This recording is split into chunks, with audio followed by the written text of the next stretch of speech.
Dans Regard croisé, ce soir, on va parler de la Centrafrique, de la Sierra Leone, l'Algérie et puis le Togo avec autour du plateau Pasteur Ido Komi, président du mouvement Martin Luther King. Bonsoir, Pasteur.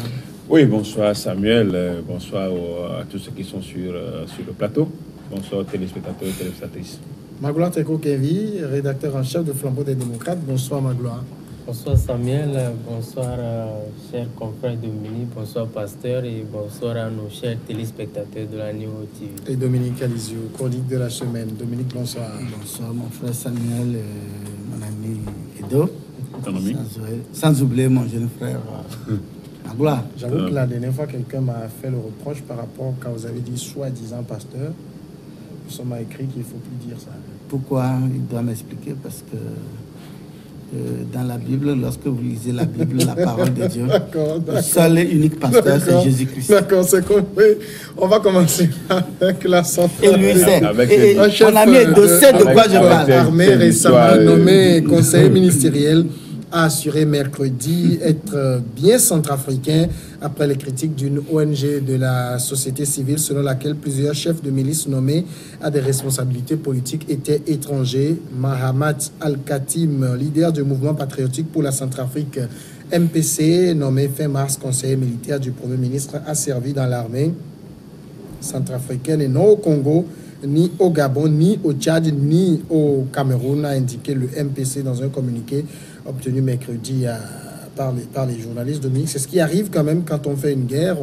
Il y a des pays étrangers qui viennent en appoint, dont certains de ces ressortissants deviennent des responsables au sein de ces groupes armés. Et finalement, il y a de quoi aller les accuser, ceux-là, d'être des étrangers. Bon, je crois que ceux qui le disent veulent s'assurer que la rébellion vient du Tchad. Donc, si elle vient du Tchad, donc c'est que c'est les Tchadiens qui sont des chefs de groupe et autres là. C'est tous ceux qui ont des noms à consonance musulmans. Mais je crois que l'on doit faire attention. Moi, je dis, au-delà de tout, on veut la paix dans ce pays. Ont-ils des groupes armés qui sévissent, qui font des victimes matin, midi, soir ou non? Oui, ils en ont. Maintenant, on dit de signer un accord de paix. On ne peut pas aller signer, on ne peut pas aller chercher les Centrafricains, quelqu'un qui est dans son coin là, il ne sait même pas par où on tire. On peut tirer une arme, on peut tirer pour que ça pète. Et on ne veut pas parce qu'il est Centrafricain le pain. Non, on travaille avec des groupes armés. Maintenant, si avec le temps, ces gens, s'il est avéré, qui n'ont jamais été Centrafricains, ils sont sortis, ils sont venus de... Et puis sans oublier que, moi je dis, tout qu'on fait, qu'il soit dans ces groupes, qu'il soit au gouvernement, il n'est pas exclu que demain, il soit rattrapé par la CPI également. Donc pour le moment, la recherche fondamentale, c'est la paix. Les Centrafricains ont besoin de la paix. Pour ceux qui disent, ouais, on ne peut pas faire la paix en oubliant les atrocités commises par là. Mais je dis, oui, d'accord, mais soit on laisse la situation telle qu'elle est et ces groupes armés vont toujours continuer par sévir avec son cortège de morts et de blessés chaque jour, ou bien il faut arrêter. Et pour arrêter, il faut passer par ce schéma de paix où même les criminels sont associés à la chose publique. Et on verra la suite, ce qui va se passer. C'est mieux ainsi. Pasteur Edo, vous pensez qu'au nom de la paix, bon, c'est vrai que ceux qui accusent ces responsables de groupes armés d'être des étrangers n'apportent pas vraiment de preuves, mais au nom de la paix, on peut accepter n'importe qui au gouvernement, quelle que soit son origine? Non, je ne suis pas totalement d'accord, mais bon, ce qu'il faut savoir en période de crise, tout est anormal. Tout est anormal. Et puis les rébellions qui se forment, vous savez, quand vous prenez la région là, des Grands Lacs, la région des Grands Lacs là, vous connaissez des pays qui s'entremêlent, des frontières qui sont poreuses, et en cas de pour les rébellions, il faut aller chercher des éléments ailleurs. Et maintenant que la période, il est temps qu'ils fassent la paix, alors on ne va pas remercier ces gens-là en monnaie de singe. On ne va pas les remercier en monnaie de singe. Il faut qu'ils participent à la paix. Puisque c'est eux qui ont encore la main sur la gâchette, ils ont la main facile sur la gâchette. À tout moment, ils peuvent sévir. À tout moment, ils peuvent compromettre, ils peuvent mettre en cause l'accord de paix. Donc, c'est dans ce cas-là qu'on est obligé de faire avec eux. Mais ils finissent pas être rattrapés par le temps, comme Dominique l'a dit tout à l'heure, parce qu'on finit pas savoir qu'ils ne sont pas réellement des Centrafricains. Ils sont des mercenaires recrutés pour pouvoir gonfler l'effectif de la rébellion pour la mission pour laquelle ils ont été recrutés. Mais finalement, je crois que pour le moment, la paix est encore très fragile en Centrafrique. Il ne faut plus la compromettre.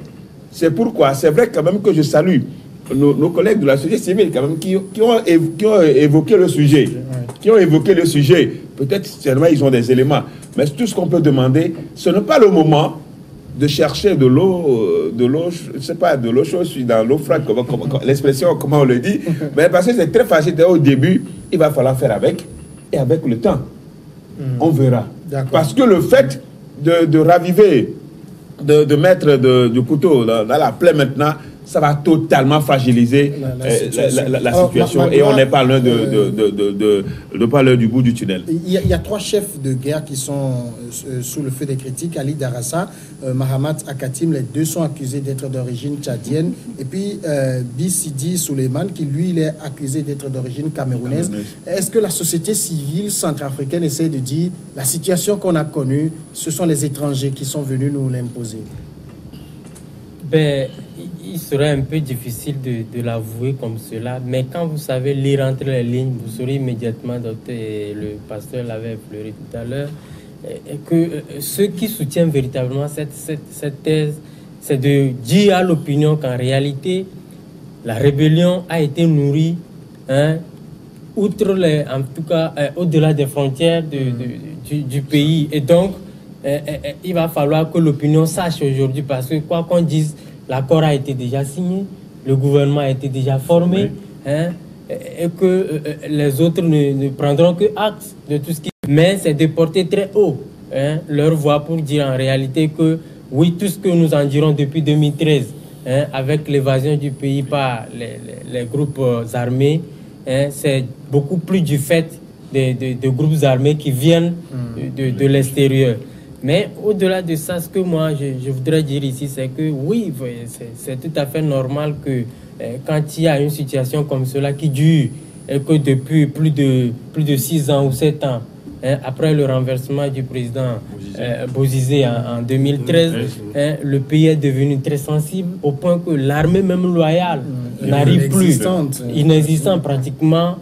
On l'a toujours dit à plusieurs reprises, même ici, qu'ils étaient à un moment donné obligés de faire appel même à l'armée russe et pour pouvoir jouer un peu, ou du moins pour pouvoir équilibrer un peu les forces avec les groupes armés. Mais n'oublions pas qu'il y a également le pouvoir qui a soutenu quelques groupes armés contre d'autres également qui se retrouvent de leur côté. Et donc aujourd'hui, c'est un peu, la situation est un peu confuse, mais je reconnais que la démarche vise essentiellement à apaiser les tensions, à apaiser le pays pour que d'ici quelques années après qu'on puisse enfin rendre la situation normale. Mais je me dis, il faut faire les choses en telle sorte que ça ne crée pas une jurisprudence à l'avenir. C'est la question que j'allais poser à Dominique. Est-ce que ça ne va pas être un précédent dangereux s'il est confirmé que c'est des étrangers? Le problème, c'est que ils ne sont pas étrangers parce qu'ils sont dans leur pays, on est allé les chercher. Parce qu'ils sont en Centrafrique, avec des groupes armés jusqu'aux dents, qui sèment la terreur, qui tuent, qui violent, qui commettent des atrocités. Faut-il les laisser parce qu'ils sont étrangers pour qu'ils continuent allègrement par faire des victimes centrafricaines, ou faut-il arrêter? Je crois que ce gouvernement, c'est un gouvernement de crise axé essentiellement sur une sortie de crise. C'est-à-dire qu'autour de ce gouvernement, la prochaine action qu'il faut faire maintenant, c'est le DDR. Désarmement, mobilisation. C'est ça. Donc, il faut qu'ils soient impliqués, que ces acteurs soient impliqués. Sinon, ils ne vont pas désarmer. Alors, s'ils ne désarment pas, ça veut dire que le pays doit toujours continuer. Les populations vont continuer à être victimes de ces groupes armés. Donc, je crois que, quoi qu'on dise, il faut passer par là. Et l'histoire, avec le temps, on saura réellement qui est. Par exemple, ce n'est pas parce que, bon, tu as un groupe armé, demain, si tu es désarmé, et que, bon, on lance appel à candidature pour la présidentielle, et tu es tchadien, tu ne vas pas te présenter à l'élection, quand même, là-bas. Et là, on va te dire, ben, prouve-nous que tu es centrafricain. Et si tu es incapable de le prouver, tu ne peux pas passer. Bon, d'abord, il faut passer par là, qu'ils soient tchadiens, congolais, ou partout. C'est juste l'intro commun. Justement. Intro Et commun. là, juste après, au cours, l'essentiel c'est d'aboutir au désarmement. Et lorsqu'on va arriver à ce désarmement, c'est un processus très délicat et très essentiel. Si c'est fait, je crois que demain, tu n'as plus rien, tu n'as plus de quoi crépiter, faire du bruit ou bien te faire entendre. On te dit, mon frère, tu n'es pas tchadien, et tu n'es pas centrafricain, tu es tchadien, rentre chez toi. D'accord, on va marquer la pause, on revient, continue.